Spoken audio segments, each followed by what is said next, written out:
گیا ہے ساری زندگی ظلم نہیں چلتا. ان ظالموں کو چاہے وہ کوئی بھی ہو، چاہے انڈیا ہو چاہے اسرائیل ہو، جواب تو دینا ہے. کتنا ظلم ہو رہا ہے فلسطینیوں کے اوپر. میں تو خود حیران ہوں کہ ایک ہی ملک ہے ہمارے مسلمانوں میں جو اچھا برا جیسا بھی ہے کم از کم اس کو للکارتا تو ہے نا اسرائیل کو. ہمارے 56 ممالک ہیں للکارتے بھی نہیں ہیں.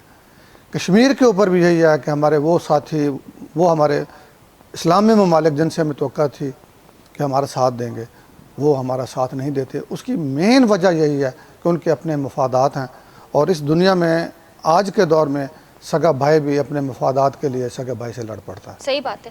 سر یہاں پہ ایک اور سوال آپ سے کرنا چاہوں گی کہ مودی حکومت کو 5 سال گزرے، دوبارہ الیکشنز ہوئے، اب دوبارہ سے وہ پرائم منسٹر ہو گئے. اس بیچ میں جب الیکشنز تھے تو اس وقت فیلنگز یہ آ رہی تھی کہ مے بی کوئی اور آ جائے، لیکن اتنا بھی پتہ تھا کہ یہ کسی کو آنے نہیں دیں گے. کیا اس کے پیچھے آپ کو لگتا ہے کہ کشمیر ہے؟ دیکھیں، انڈیا ہو پاکستان ہو، ہندوستان کے عوام پاکستان کو پسند نہیں کرتے اور پاکستانی عوام ہندوستان کو پسند نہیں کرتے. تو عام طور پہ مودی نے اپنے پہلے الیکشن میں بھی دوسرے الیکشن میں بھی اس چیز کو، کشمیر کو اور پاکستان کو، کہ پاکستان خدا نخواستہ ہندوستان میں دہشت گردی کرا رہا ہے، پاکستان بہت بڑا دشمن ہے، اس کو اس نے اپنے سیاسی فائدے کے لیے نعرہ تو بنا کے رکھا ہے. اس میں کوئی دوسری رائے نہیں. استعمال کیا اس نے. اب اس کے مقابلے میں کانگریس تھی اور کانگریس نے اچھے ووٹ لیے. پچھلے الیکشن کے مقابلے میں اس کی پرفارمنس بہت اچھی تھی کانگریس کی. لیکن چونکہ اس کے ساتھ اتحادی پارٹیاں تھیں، اور اتحادی پارٹیاں وہ دیکھیں، کانگریس جو ہے وہ ایک سیکولر ذہن کی پارٹی اندر سے جو بھی ہو، لیکن کانگریس کا نعرہ ہمیشہ سے یہی رہا ہے کہ ہندوستان میں تمام مذاہب کو اپنے مذہب کے مطابق زندگی گزارنے کی اجازت ہونی چاہیے. بالکل ہونی چاہیے. اس کے مقابلے میں مودی اور اس کے جو باقی اتحادی ہیں وہ اس کو اکھنڈ بھارت بنانا چاہتے ہیں. اکھنڈ بھارت وہ کیا کہتے ہیں؟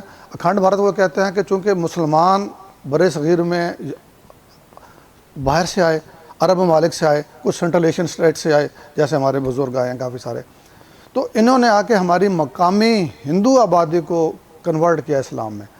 تو ہم وہ تمام حصے، چاہے وہ بنگلہ دیش ہے، چاہے وہ پاکستان ہے، چاہے دوسرے جو بھی ہیں، اس کو کہتے ہیں اکھنڈ بھارت. ہم دوبارہ ان کو اپنے ہندوستان کا حصہ بنائیں گے اور ان کو دوبارہ کنورٹ کریں گے ہندوازم کے طور پہ. اور آپ نے دیکھا بابری مسجد کے بعد، ایکچولی بابری مسجد کے بعد ہندوستان میں مسلمانوں کے خلاف جو جذبات بھڑکائے گئے اس کو انہوں نے ایکسپلائٹ کیا ہے. بالکل. آپ کو کیا لگتا ہے کہ کشمیر کب آزاد ہوگا؟ ابھی اور کتنا ہمیں ویٹ کرنا ہے؟